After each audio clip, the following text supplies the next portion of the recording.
वाय नमोस्तु भक्तों। श्री शिव महापुराण 5वीं उमा संहिता का 30वां अध्याय शीर्षक है आदि सृष्टि का सर्ग विस्तार। इस प्रकार प्रजा रचना कर आप और प्रजापति ने अयोनिजा शत्रुपा नामक पत्नी को पाया, जो प्रजापति महिमा से महात्मा धर्म में उत्पन्न हुई थी और जिन्होंने 100 वर्ष कठिन तप करके प्रदीप्त तपस्वी मनु को प्राप्त किया। इस प्रकार उन विराट रूप से शत्रुपा की उत्पत्ति हुई, जिनसे प्रियव्रत और उत्तानपाद उत्पन्न हुए। फिर कर्दम मुनि प्रजापति हुए और उनसे काम्या नामक महाभागा उत्पन्न हुई, जिस काम्या के सम्राट साक्षी, अविट और प्रभु ये 3 पुत्र उत्पन्न हुए और धर्म की सुंदर कटी वाली कन्या सुनीति की माता हुई। बालक ध्रुव ने दिव्य 3000 वर्ष तक अविनाशी स्थान की इच्छा से वन में तप किया, जिससे उत्पन्न होकर ब्रह्मा जी ने उन्हें सप्तऋषियों से आगे अपने ही समान अचल स्थान दिया। फिर उन ध्रुव से पुष्टि हो धान्य नाम के 2 पुरुष उत्पन्न हुए, जिनमें पुष्टि ने समुत्था नामक की स्त्री से रिपुपुंजय, वित्र, वृकल, वृष और तेजस नाम के 5 पुत्र उत्पन्न किए। साथ ही उसने चालुष्ट नाम का एक और पुत्र उत्पन्न किया, जो बड़ा ही प्रतापी और चाक्षुष नाम से विख्यात हुए। फिर उन्हीं मनु से नंदवला नाम की स्त्री से और भी 10 तेजस्वी पुत्र उत्पन्न हुए, जिनके नाम हैं पुरु, मास, शतध्रुम, तपस्वी, सत्यकवि, कवि, अग्निष्टोम, अतिरात्र, मन्यु और सुयश। वे वैश्योत्पन्न प्रजापति से उत्पन्न हुए थे, अर्थात इनके पिता चाक्षुष वैश्य थे। फिर पुरु से अग्रेयी, कन्या से अंग, सुमनस, ख्याति, स्मृति, अंगिरा और ज्ञ ये 6 पुत्र उत्पन्न हुए।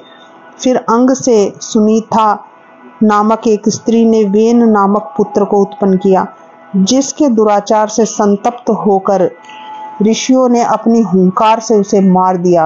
और सुनीता ने बहुत प्रार्थना की, तब ज्ञानी मुनियों ने उसके दाहिने हाथ को मत कर पृथु को उत्पन्न किया। इस पृथु ने पृथ्वी की रक्षा की तथा राजाओं में सर्वप्रथम उन्होंने राजसूय यज्ञ किया। फिर तो उनसे ज्ञानी सुत और मगध नाम के 2 पुत्र उत्पन्न हुए और राजा ने सबके हितार्थ इस पृथ्वी का दोहन किया, सैकड़ों यज्ञ कर सबको आजीविका दी। तत्पश्चात इन्हीं पृथु ने विजिताश्व और हरेश्व नाम के ये 2 और धर्मात्मा और बड़े ही पराक्रमी पुत्र उत्पन्न किए, जिनका नाम पृथ्वी पर विख्यात हो गया।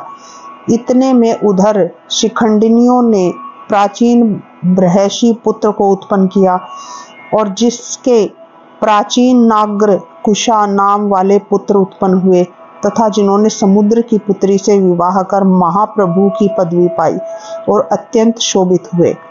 तत्पश्चात प्राचीन बहर्षि ने समुद्र कन्या से 10 दिव्य पुत्र उत्पन्न किए, जिनका प्रचेतस नाम पड़ा। और फिर इन्होंने 10,000 वर्ष समुद्र के जल में शयन कर शिव मंत्र में लीनता प्राप्त की। इनके तप करने से वहां बहुत से वृक्ष उत्पन्न हो गए और पृथ्वी की रक्षा न होने से वह क्षय को प्राप्त होने लगी थी, जिससे कुपित होकर उन्होंने उन सब वृक्षों को जला देना चाहा। तब वृक्षों के राजा सोम ने उनसे जाकर अपनी वरवरिणी नामक कन्या देकर उनका क्रोध शांत किया, जो सोम वंश की वृद्धि करने वाली हुई और जिसने सृष्टिकर्ता महातेजस्वी ब्रह्मपुत्र विद्वान दक्ष प्रजापति का जिसे प्रादुर्भाव हुआ। फिर तो दक्ष ने मन से चर अचर 4 और 2 पैर वाले जीवों को उत्पन्न कर मैथुनी सृष्टि की रचना आरंभ की। उन्होंने वीरण प्रजापति की कन्या वीरणी से धर्म पूर्वक विवाह कर हजारों पुत्रों को उत्पन्न किया, परंतु ये सब नारद जी के उपदेश से विरक्त हो गए। तब यह सुनकर उस दक्ष ने फिर उसी कन्या से शबलाश नाम वाले सहस्त्र पुत्र उत्पन्न किए, परंतु नारद के उपदेश से वे सब भी अपने पिता के पास नहीं आए और इससे क्रुद्ध होकर दक्ष ने नारद मुनि को श्राप दे दिया कि तुम कहीं भी स्थिरता को प्राप्त नहीं होगे।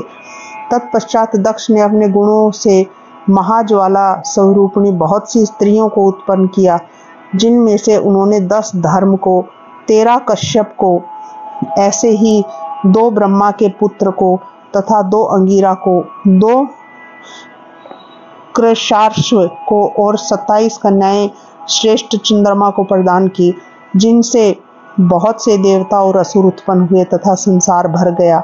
इस प्रकार तप के लोक से में मैथुनी सृष्टि उत्पन्न हुई और जिसमें संकल्प, दर्शन और स्पर्श की ही प्रधानता है। इतनी सुंदर कथा सुनकर शौनक ऋषि बोले कि हे महातपस्वी, पहले तो आपने यह कहा कि दक्ष जी ब्रह्मा जी के अंगूठे से पैदा हुए हैं, फिर उन्होंने प्रचेतस भाव कैसे प्राप्त किया और वे सोम के श्वशुर कैसे हुए?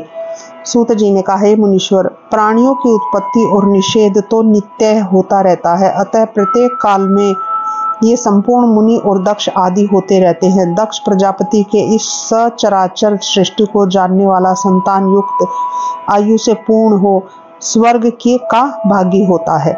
इस प्रकार श्री शिव महापुराण 5वीं उमा संहिता का 30वां अध्याय समाप्त होता है। श्री शिवाय नमोस्तुभ्यं भक्तों।